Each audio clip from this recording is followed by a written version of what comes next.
Bigger topics condensed to easier understanding just to simplify sustainability. Let's learn together. Veganism in a holistic way has always been very scary.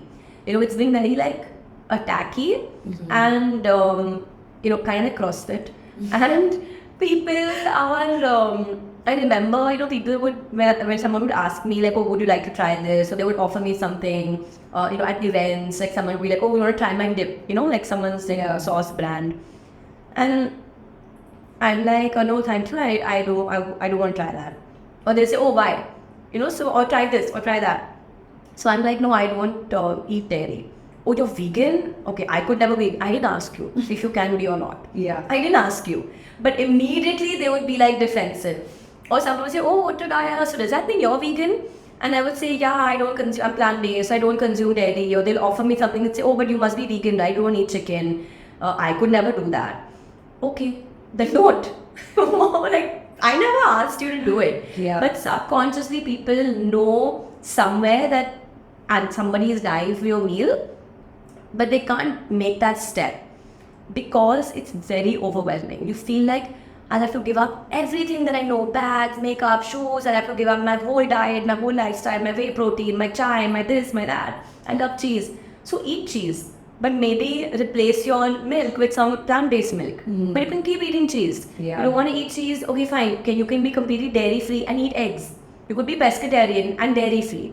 Like I think a bad vegan or an imperfect vegan is better than not attempting that. You know what I mean? The same thing we were discussing, right? Like even if you try one meal 1 week, in a week, one meal, you try to change something in that, like you don't realize, but that's a huge impact. Statistically, one animal per day per person dies. So there are over 70 to 80 billion land animals. Now marine animals are over 100 billion. Correct. Because the fish are like so small and the ocean obviously much larger. So many marine animals die from your like whales, sharks, turtles, walruses, dolphins. They all get caught in the fishing net and they're all the bycatch. Yeah. So they get caught, they die because they've been taken out of the water, and then the fishermen throw them back in the water, but they're already dead.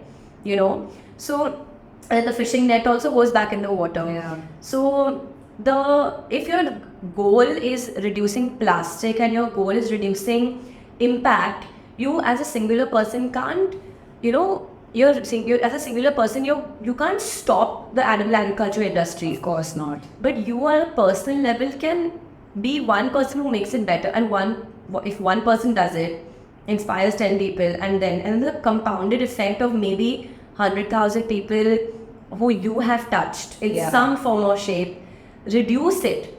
It's better than complete elimination, because complete elimination will never happen. It will never happen. So rather than telling everyone you have to be fully vegan to have a greater impact, rather I would say, why don't you do 2 days in a week completely vegan? Or you have all your lunches vegan and you eat non-veg in dinner, but all your lunches can be vegan, and all your tea and smoothies can be made plant-based. It's a better step than scaring them into a crazy lifestyle that they may not be able to maintain. Exactly, like going cold turkey. I mean, I did that, and I tried to go cold turkey till date. Like anyone who asks me, even say it's very similar to you. Like I just completed 7 years, and I do not recommend that to anybody. I tell everyone, please take your time. You start by eliminating one product. Over months. Take your time. But don't go cold turkey. It's not good for yourself. It's not. And it shocks your body, and your body's like, where's my nutrition? Yeah. And you have to do the research to know, okay, I'm cutting this out. What should I, replenish my body with? Like, it's so important, and it just gets lost. Like, no one does that because the same, like the passion that comes in overlooks everything else. And I think it's a very important thing to talk about. Like, to even acknowledge that this is, in my opinion, it is a problem. It is a problem. It's a very problem. That's why there are so many ex-vegans. Yeah. Because they probably didn't do it sustainably. Like I know so many people who are raw vegan. Yeah. And now they're not vegan at all. But if they did it sustainably, maybe you could have been flexitarian or kind of plant-based, or plant-forward, or whatever is the new word. What I did was I eliminated red meat first, and I was eating eggs, chicken. I had eliminated dairy already for like a year before that. And then I made all my breakfast vegan, with like a almond or soy-based granola, a soy-based yogurt with a, vegan granola. Yeah. And maple syrup instead of honey and all of that. Now I was living in the UK. So it's very easy to do that. Then I started eating vegan lunches. Then I started, I said, okay, I'll stop fish. I'll just be pescatarian. I'll just be eating eggs. Yeah. Then I stopped eggs, but I was still craving fish because I wasn't feeling satiated. So I continued eating fish. And then one day, the smell of the fish, I was like, okay, this thing used to be alive. Yeah. And I wasn't able to eat fish. The egg. And the egg, it just randomly came out of nowhere. Yeah. For salmon, and salmon was my favorite. And then I was like, yeah, there's no way I can eat that. And then I just realized slowly over the course of 3 months, I just became vegan. Because I got the egg for everything. Got it. But you took your time. You took 3 months is also like, people can take longer, but Still didn't work for me so much, because I was so used to eating so much meat that when I started eating high fiber plant proteins like lentils, beans and chickpeas, all of that, and tofu, it just ruined my gut health. It was so difficult for me to digest these things. Yeah. And I was like, my stomach was really bad. I was extremely bloated. I did something wrong in the transition. And obviously over time, I fixed that. yeah.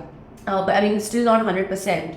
But it took me time and professional help to figure out what works for my body. Right. So yeah. It's not easy, Some It's people it not just easy. works. Yeah. Some people thrive on this diet and lifestyle.